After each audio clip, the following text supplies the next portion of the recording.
Good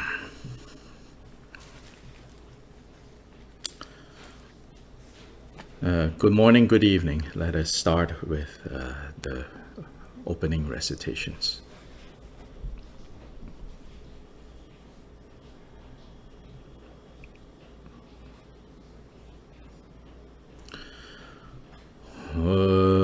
Dala Dhamma Jebe Dra Nobhar Jebe Gek Dharba Dhan Tham Je Gembe Bardu Jobra Jeba Tham Jege Su Jebe Man Anka Dan Nyampe Senjen Tham Je Dewa Dan Den Dunga Dan Dre Nerdu Lana Me Bhayan Dhabra Zobe Chanchu Rinpo Je Tobra Jai Dala Dhamma Jebe Dra Nobar Jebe Gek Dharba Dan Tham Je Gembe Bardu Jobra Jeba Tham Jege Su Jebe Man Anka Dan Nyampe Senjen Tham Je Dewa Dan Den Dunga Dan Dre Nerdu Lana Me Bhayan Dabra Zobe Chanchu Rinpo Je Tobra Jai Dala Dhamma Jebe Dra Nobar Jebe Gek Dharba Dan Tham Je Gembe Bardu Jobra Jeba Tham Jege Su Jebe Man Anka Dan Nyampe Senjen Tham Je Dewa Dan Den Dunga Dan Dre Nerdu Lana Me Bhayan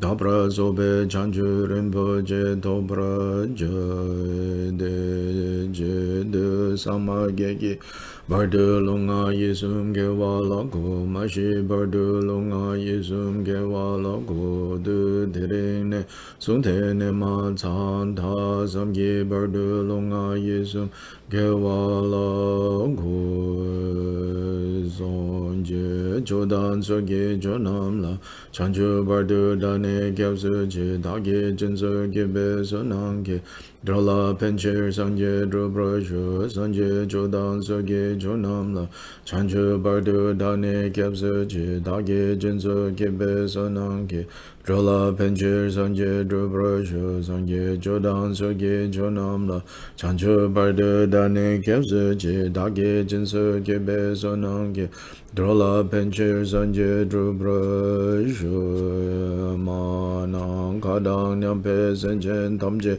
Dewa Dang Dewe Gyudan Dembra Gyurji Dungyao Dang Dungyao Gi Gyudan Drawa Gyurji Dungyao Mepe Dewa Dang Me Drawa Gyurji Niding Chadang Nidang Drawe Tangyang La Nebra Gyurji Manang Kadang Nyampe Senjen Tamje Dewa Dang Dewe Gyudan Dembra Gyurji Dungyao Dang Dungyao Gi Gyudan Drawa Gyurji Dungyao Mepe Dewa Dhame Drawa Gyurji Niding Chadang Nidang Drawe Tangyang La Nebra Gyurji Manang Kadang Nyampe Senjen Tamje Dewa Dang Dewe Gyudan Dembra Gyurji Dungyao Dang Dungyao Gi Gyudan Drawa Gyurji Dunga Mepe Dewa Dhame Drawa Gyurji Niding Chadang Nidang Drawe Tangyang La Nebra Gyurji.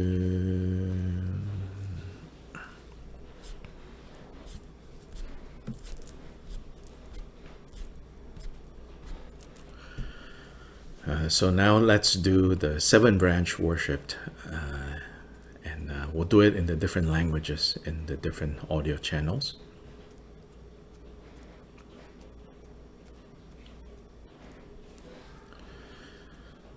In all the worlds of the 10 directions reside Tathagatas of the 3 times. Before each of you, lions among humans, I prostrate joyfully with body, speech, and mind.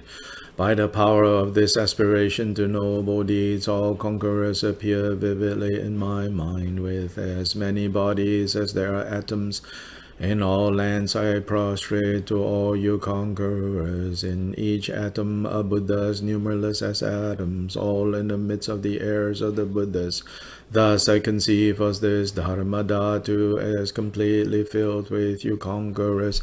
In this way, with infinite oceans of praise and oceans of diverse melodies, I sing the excellent qualities of you conquerors, and praise all of you gone to bliss with the best flowers and best garlands, best music, ointments, and excellent parasols, finest lamps and superior incense I offer to you, conquerors, with excellent garments and best fragrances and sandalwood powder heap high as Mount Meru.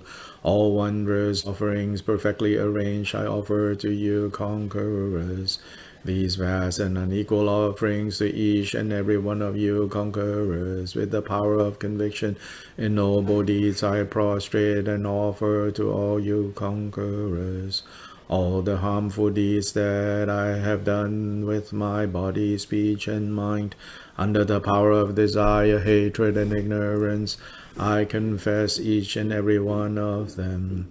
I rejoice in all the meritorious deeds of all conquerors in the 10 directions and the heirs of the Buddhas, solitary realizers, hearers still in training and beyond, and all wandering beings.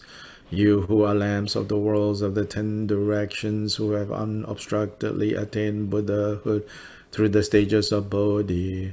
All you who are my protectors, please turn the unexhaled wheel of Dharma. With palms together I earnestly beseech you who may intend to manifest final nirvana. Please remain for as many eons as there are atoms in the world, for the happiness and well-being of all wandering beings.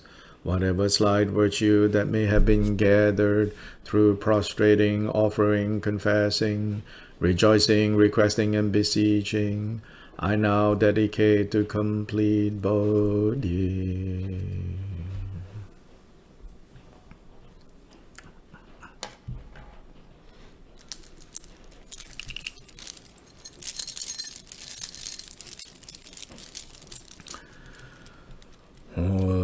So she buki jushin me to drum rira lenji ninde genpa de sanje shintu mekte bulwa ye chogo namda shin la ke war sho kuzun yongso la me cho nam la chinang sangsun de shin niki ju dalu longchu nangsi yongshe la me chogi ngode tse du so jaso wadang chojing shabada jizi yirang kuzing sowa ye gewa chungse dagi jisakba tamche sobe chanchun che om guru dewa da kini rena mendala prate cha so semche namki sampada loyi jidra jidarwa chechung tumon tepayi choki kolo kordu so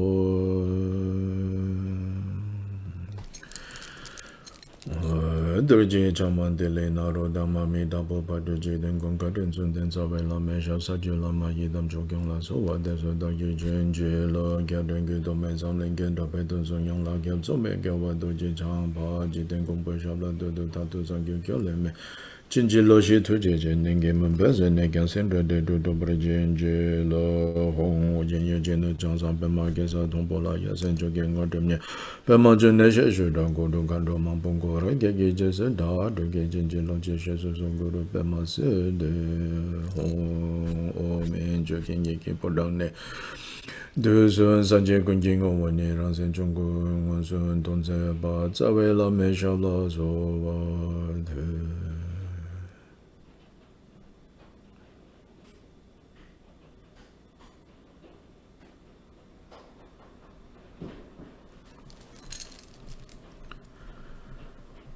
So please take a few moments and let both body and mind settle.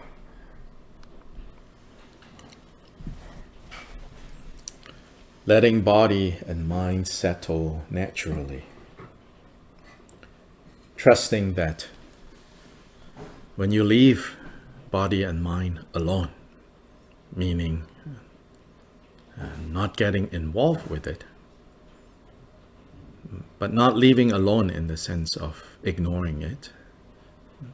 Be present, but just naturally let body and mind quiet down and settle down.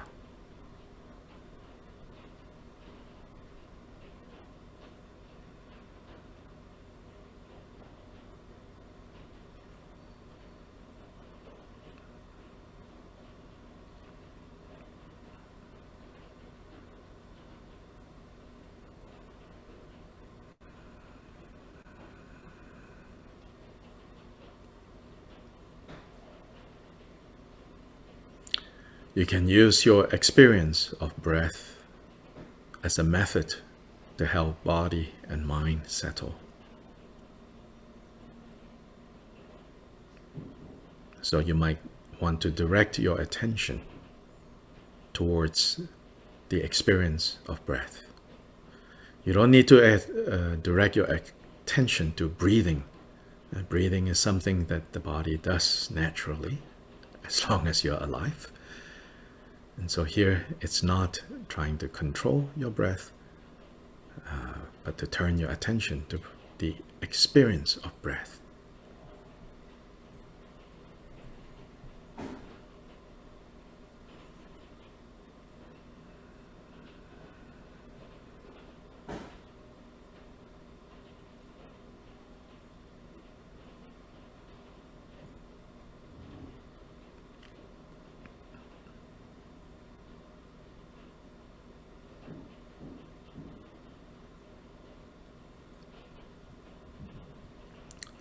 When breath is arising, or we call inhalation, and when breath ceases, which we call exhalation, try to note and see if you can tell that there is a subtle difference in terms of what the mind experiences when it is breath arising and when it is breath ceasing. That is a slight difference.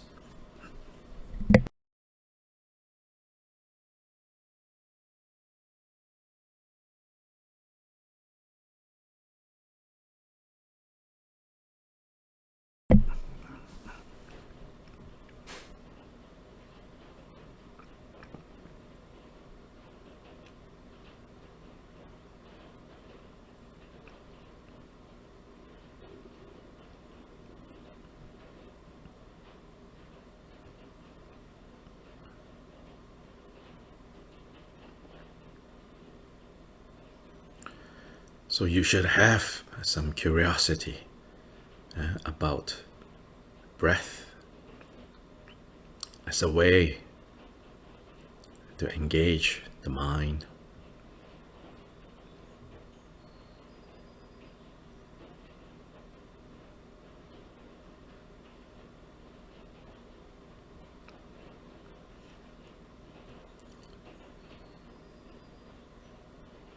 Give the mind a little something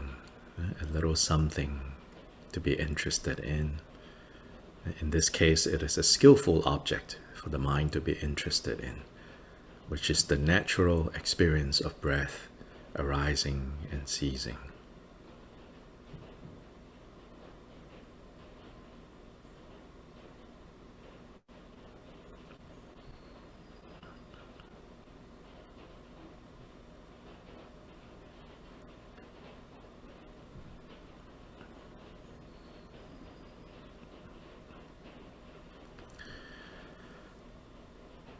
You give the mind just enough so that it will not so quickly and easily run around looking for something more interesting.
When breath is arising, see if you can experience the mind becoming brighter and sharper.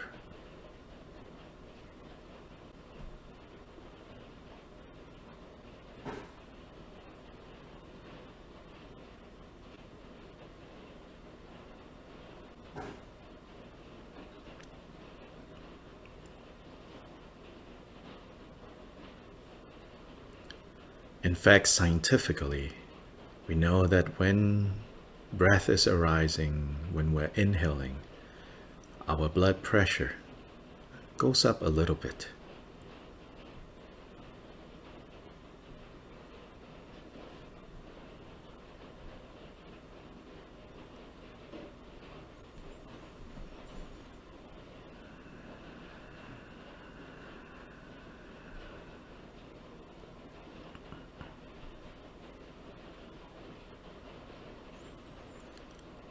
And when we're exhaling, our blood pressure goes down a little bit.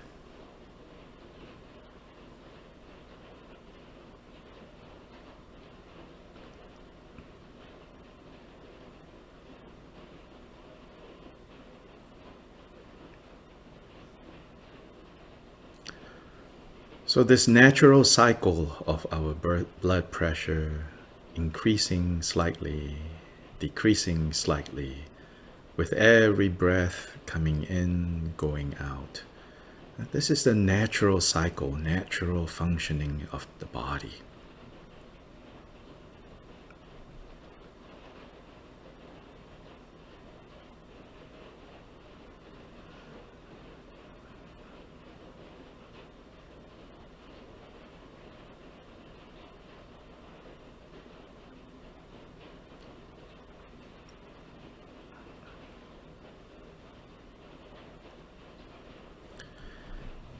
It is when, due to different factors, external factors, internal factors, when our mind, especially these days, is being affected, and then blood pressure just keeps going up and up and up.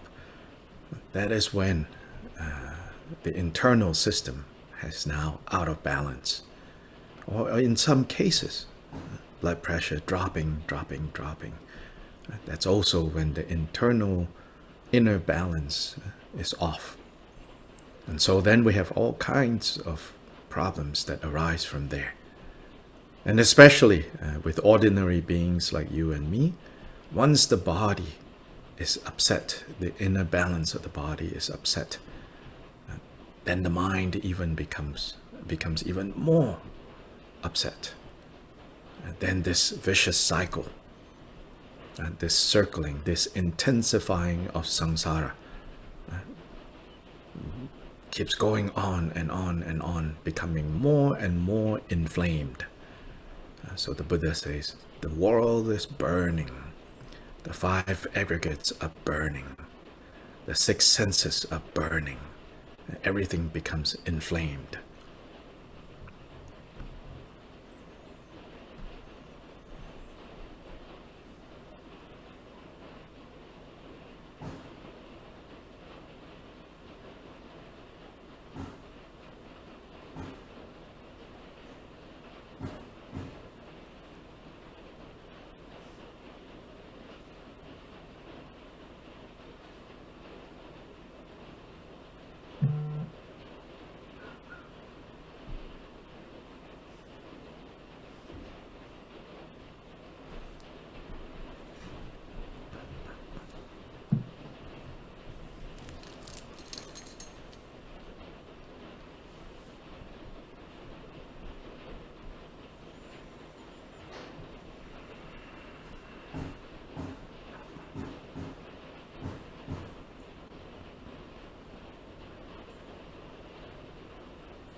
So now, by intentionally setting aside some time for body and mind to settle, to become quiet, to become resting,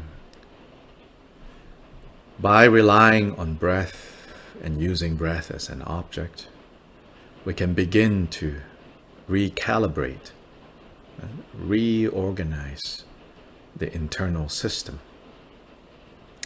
so that the natural rising of blood pressure, for example, corresponding with in-breath and out-breath, can restore its natural purpose without causing the extremes of high blood or low blood and then all the attendant problems that come with that.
So as you inhale and naturally blood pressure going up a little bit, at that time you want to pay attention to how your mind becomes brighter, sharper.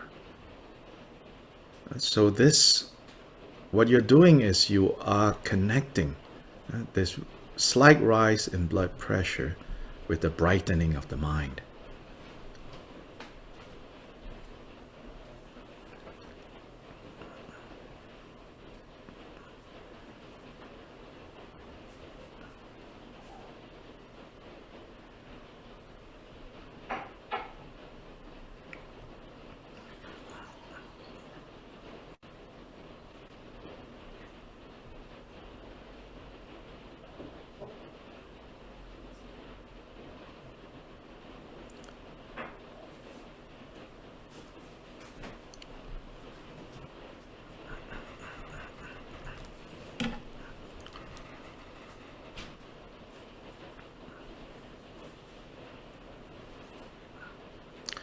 With the mind becoming more clear, more spacious.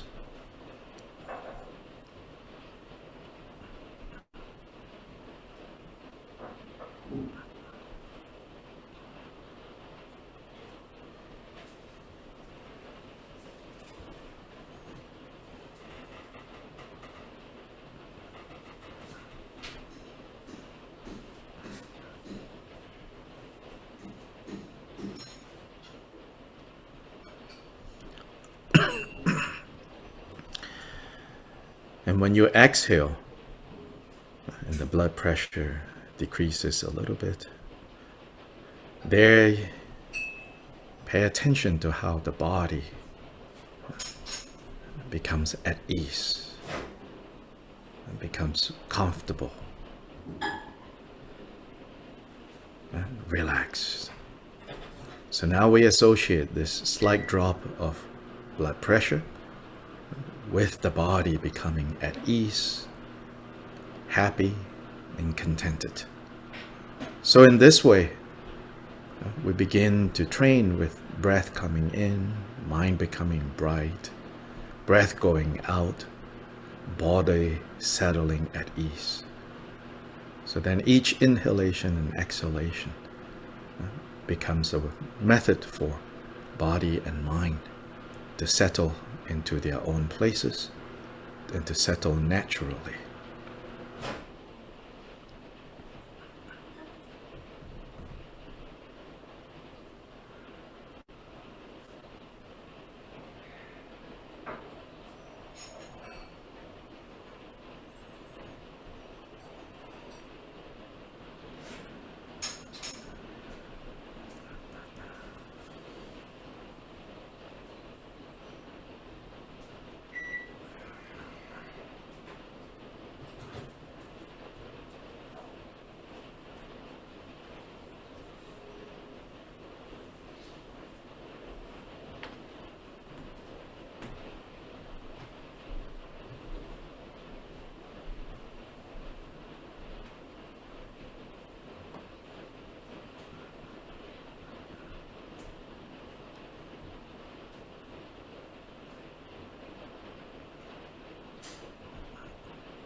In this meditation, when we say let body and mind settle naturally, this is another way of saying there's no particular need to try to shut down your senses, sight, sound, smell, taste, touch. There's no particular need to try to block those senses from functioning. Just let them function naturally. But it also means, when it says let body and mind settle naturally, it also means when the sense experiences are taking place, don't run with them. Don't chase after them. Leave them open, leave them functioning. But you have to make a decision and says, I'm not going to run after them. I'm not going to chase them around. I'm going to sit in this house that is this body. The mind is going to sit in this house and be content. Let all the windows of the senses, like the windows of a house, remain open. No need to pull down the curtains and be left in darkness, but simply let all the windows be open and the doors can be open.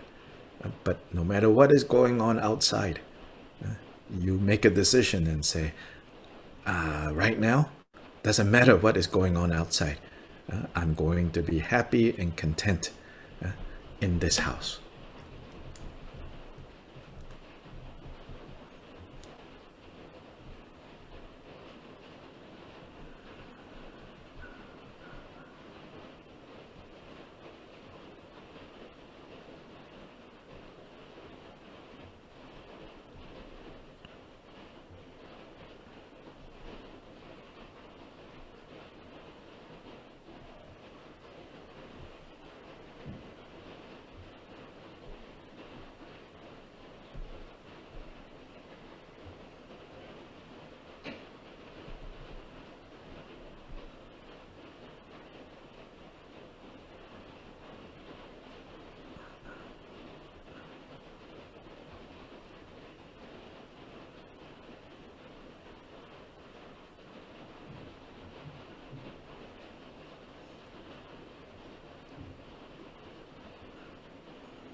Inhale, bright and spacious mind.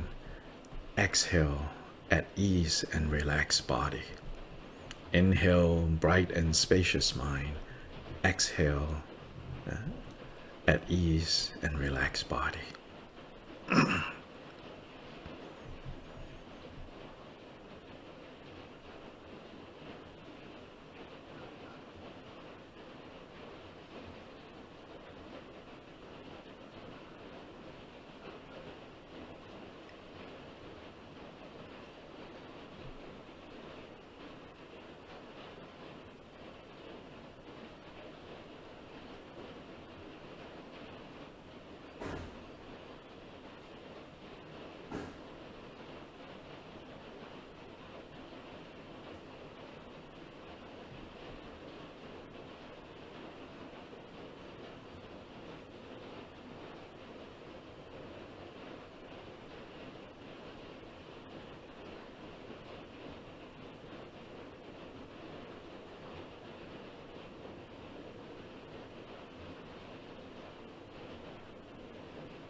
So, okay,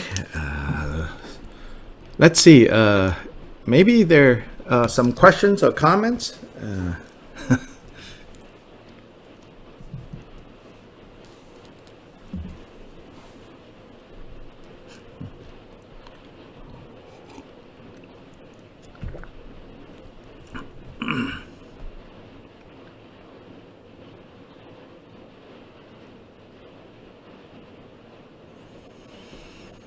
Any questions or comments?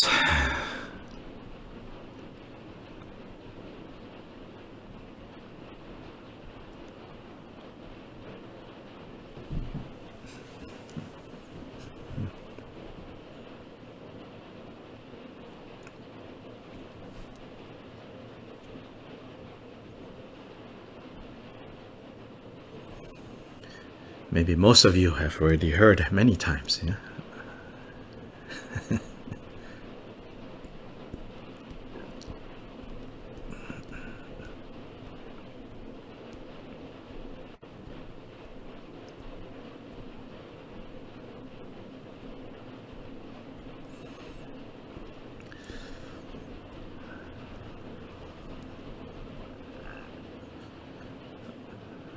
By the way, that latest research on the science of breath, breathing, one of the clear things it says is nostril breathing is very different. The qualities of breathing through the nose, very different from the quality of breathing through the mouth. And then in particular in North America, many people suffer bad health. Seems to coincide with people breathing through the mouth.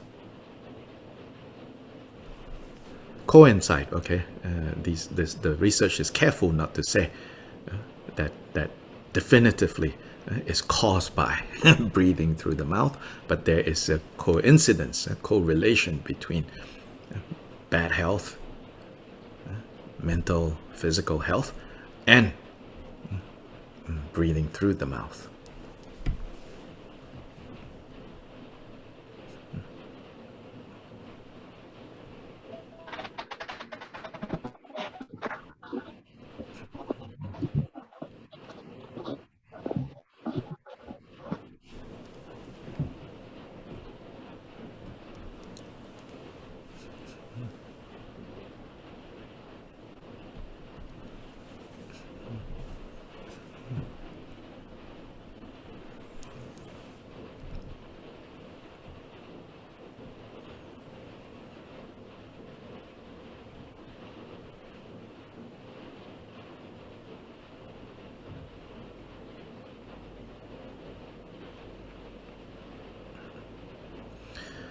Because there are all these nerve endings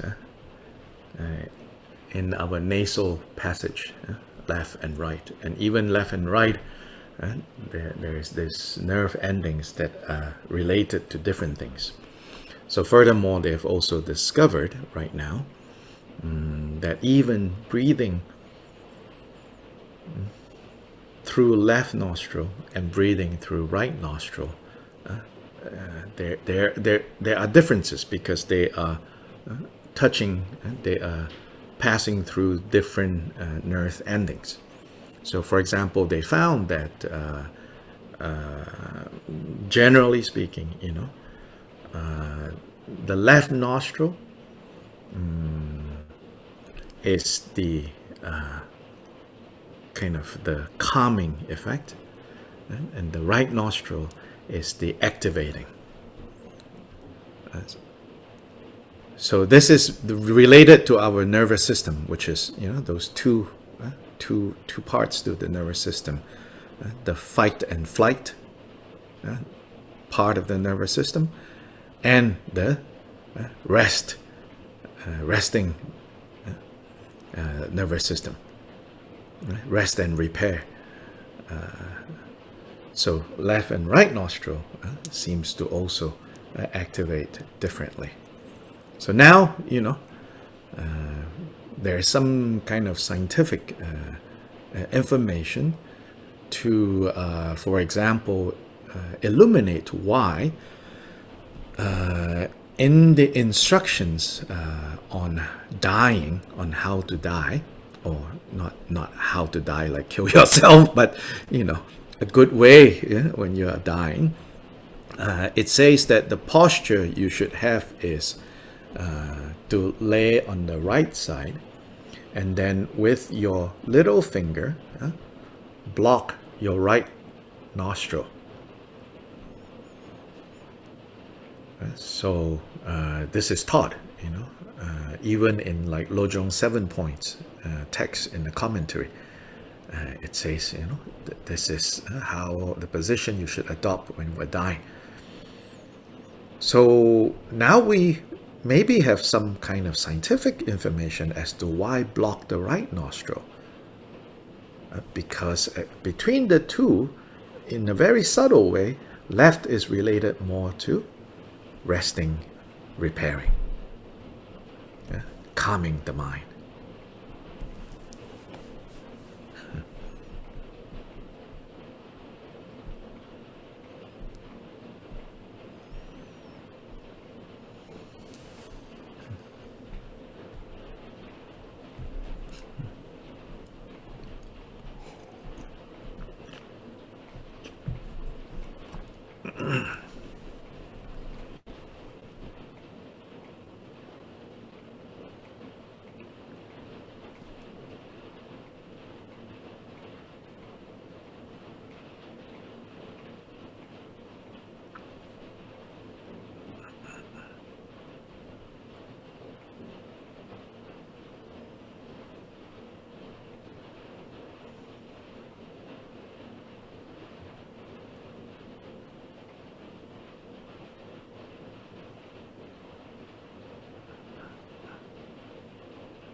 Because the big drug companies, pharmaceuticals, probably cannot make a lot of money from information about breath. So there's not enough money to support research, more research. But Buddha already gave these instructions long time ago, without all the scientific information and vocabulary in Buddha's time. Medical science is not such a field. So whatever terminology Buddha used, was terminology like the winds, the drops, channels, things like that. It was terminology that the medical tradition during Buddha's time was quite familiar with. So Buddha used that language. I think it's now, it's a different set of vocabulary used, but it's still it's good that at least some research is now going into. But don't wait too long, for more research, because I don't think there is that much money going into researching, breath, how breath can be such a big determinant in our mental, emotional, physical well-being. But then, of course, one of the main practices the Buddha taught is awareness of breath.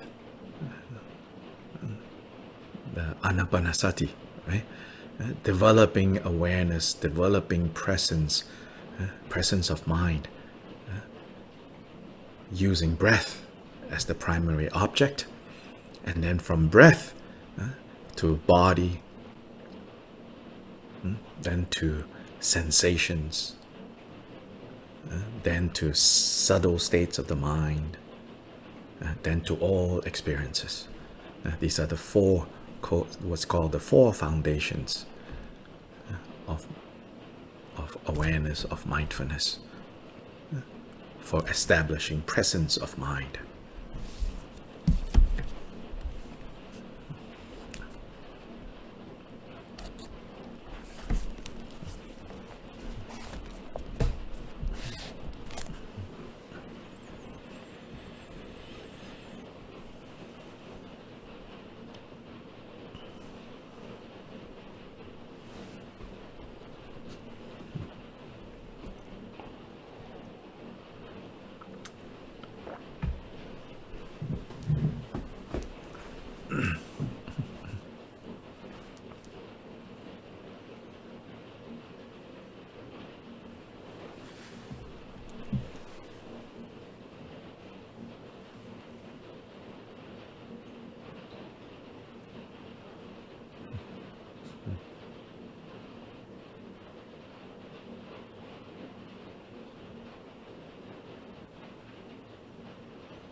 So the Bodhicaryavatara itself, doesn't give this technique or that technique, this meditation or that meditation. But it assumes that, Shantideva, for example, originally he was sharing this, he was teaching this to his fellow monks. So they all already have formal meditations, formal practices that they do on the cushion, so to say, right? So likewise, when we are studying something like the Bodhicaryavatara, basically it's learning, right, or listening, and then it's reflecting, analyzing, trying to use reason to see, the different arguments, the different ways that Shantideva wants us to look at things. Then the third is to put into practice, to cultivate, usually translated as to meditate. Increasingly, I don't like the word meditate. It's missing what exactly it's saying. So better to cultivate, to then put into practice. So with regards to cultivating and putting into practice, there are two types of that. One is the formal cultivating, which is on the cushion. Then there's also off the cushion. Now, if you and I were retreatants, living in the mountains, in the forest, then most of the time, of course, we will be doing on the cushion. But the reality of your life and my life probably is that's not what is going on.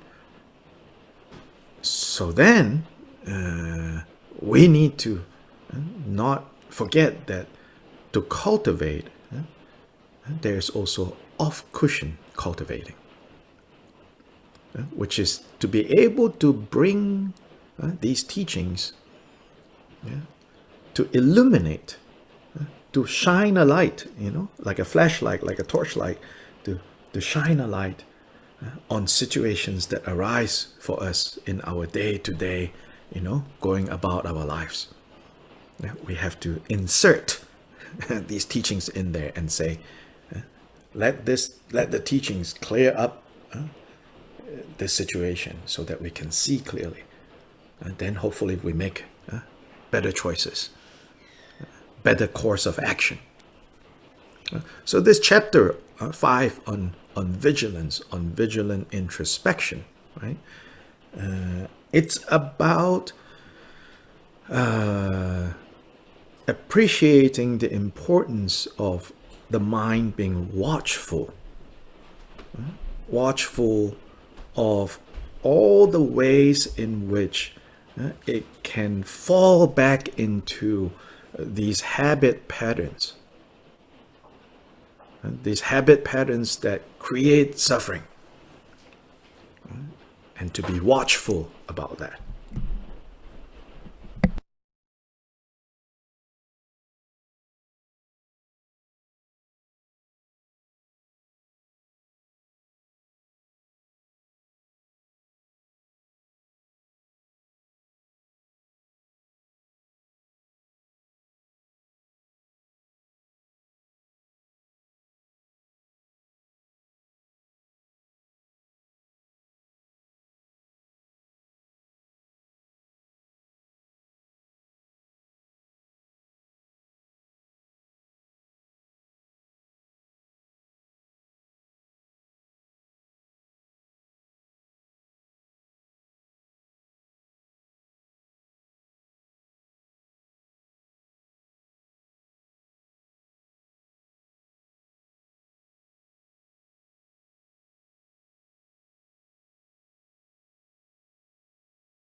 Oh yes, I'm talking to my guests. Don't worry, you guys are not missing anything.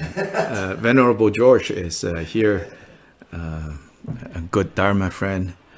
I often tell people Venerable George has been monk, I think, longer than I have been alive. So this is, an object of refuge.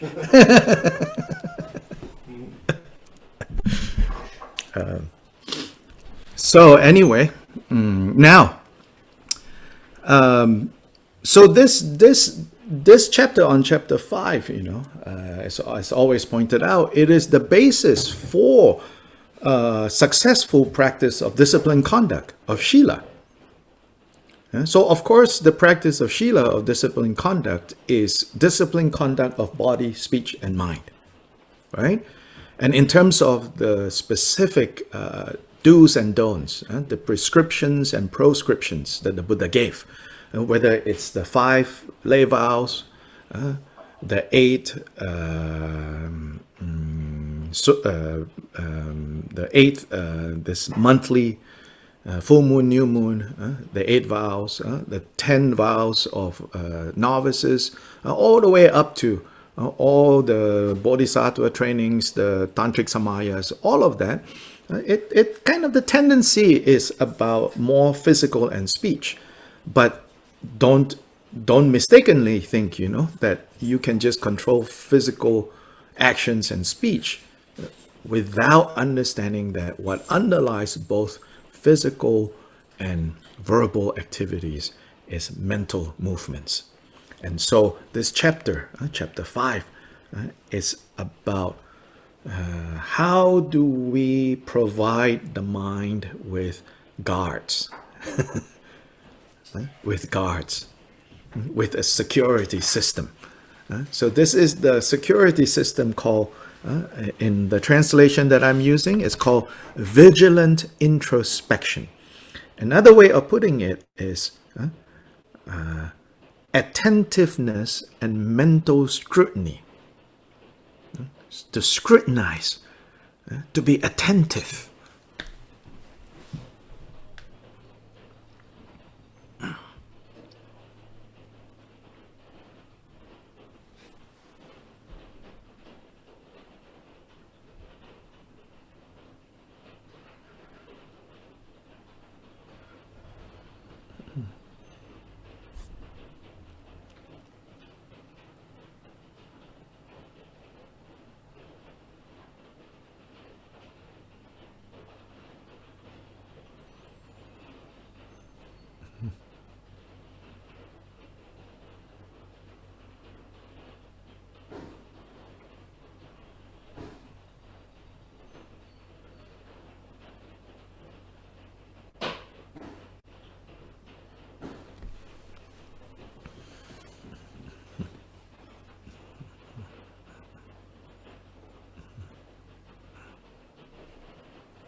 So in the last class, the verses that we covered, we saw Shantideva first begins by telling us how all the harm, all the problems that we face, fundamentally they come from mind. So those verses 2 to 8 focus on that. Now verses 9 to 17, he's going to also then give us the other side. The other side of this picture, which is all good things, all virtue also comes from this mind.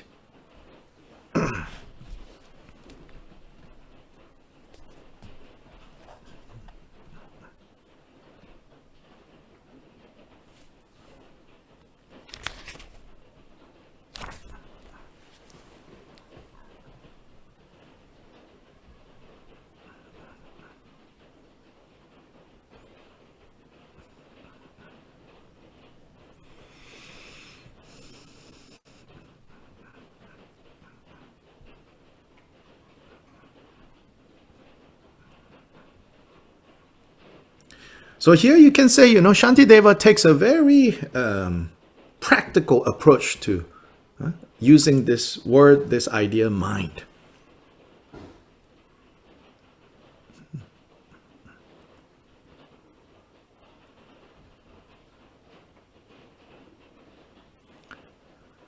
He's not, going into things like, oh, the nature of mind is this, is that, he's not doing that, because even though, those teachings have their place, but they are right now, sometimes it's really not that useful to kind of get distracted or get excited or enamored with, like, these things like, oh, the mind is beginningless, endless, the nature of mind is like this, it is like that. Here he's simply talking about mind at the level that you and I are dealing with from moment to moment, which is this mind, this bag of mental, emotional stuff. So in terms of looking at this bag, this collection of mental, emotional stuff, he says, can you see, right, that if you don't take good care of this bag of mental, emotional stuff, then it leads to ruin and harming yourself, harming other people. But if you take care of this bag of mental, emotional stuff, he says, happiness can come. So he's not going into these so-called very high teachings, or even teachings like, oh, the mind is empty, the mind is this. Yes, of course, that is all true. But to prematurely talk about those things is not so helpful.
So let's now, let's see. Oh, it's 10 o'clock. So we'll take a brief break, 5-7 minutes. Then we will start the next part by reading the verses 9 to 17, which are the verses that then he talks about how all virtue, what is virtue? Virtue, sources of happiness. So this word virtue, we should not listen to it and think like in religious terms. Oh, virtue, there's a halo on top of your head, that kind of moralistic, virtue. Oh, I'm so virtuous. Virtue in the Buddhist context is talking about true sources of happiness. You want to be happy? You need to know what are the sources of happiness. That's what we call virtue.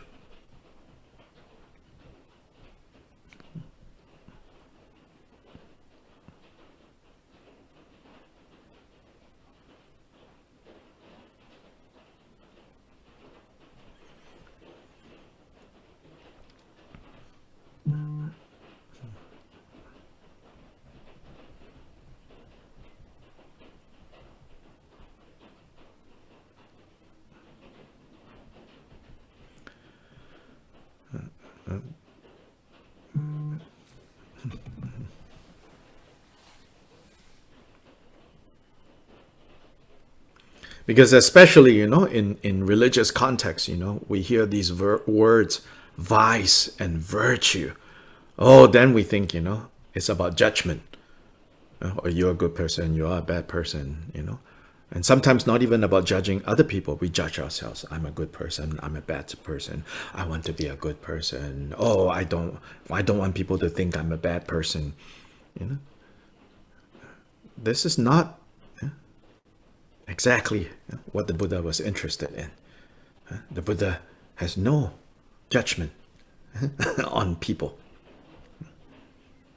What the Buddha taught is, there is dukkha, there is the end of dukkha. There is suffering, there is a way to put an end to suffering. Understand their causes, then see clearly what is to be adopted, accepted, and what is to be abandoned, rejected.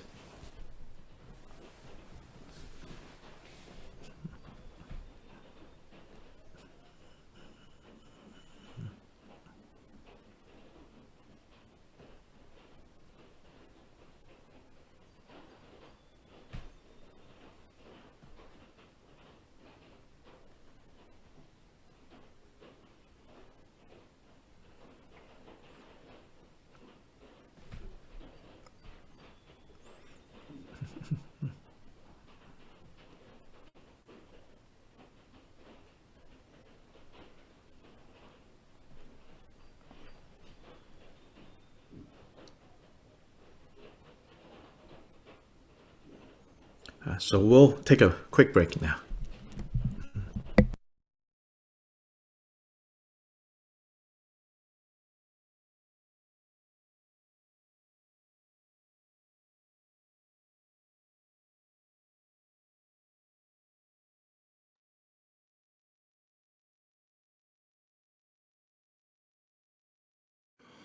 Om Wage Jore Mum Wage Jore Om Wage Jore Mum Wage Jore Om Wage Jore Mum Wage Jore Om Wage Jore Mum Wage Jore Om Wage Jore Mum Wage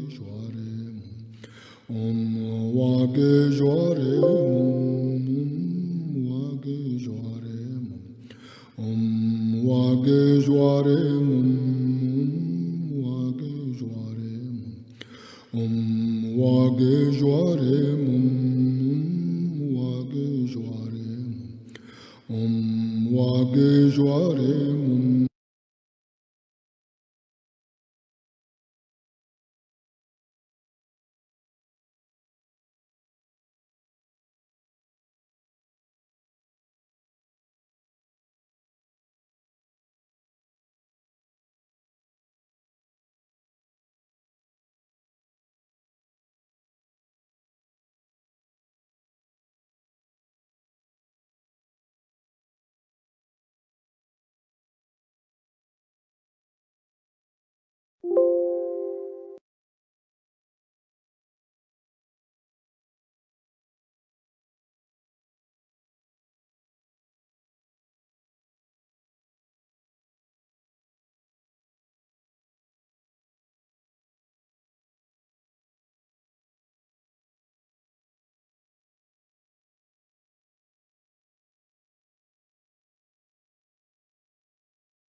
Om Wage Jore Mum Wage Jore Om Wage Jore Mum Wage Jore Om Wage Jore Mum Wage Jore Om Wage Jore Mum Wage Jore Om Wage Jore Mum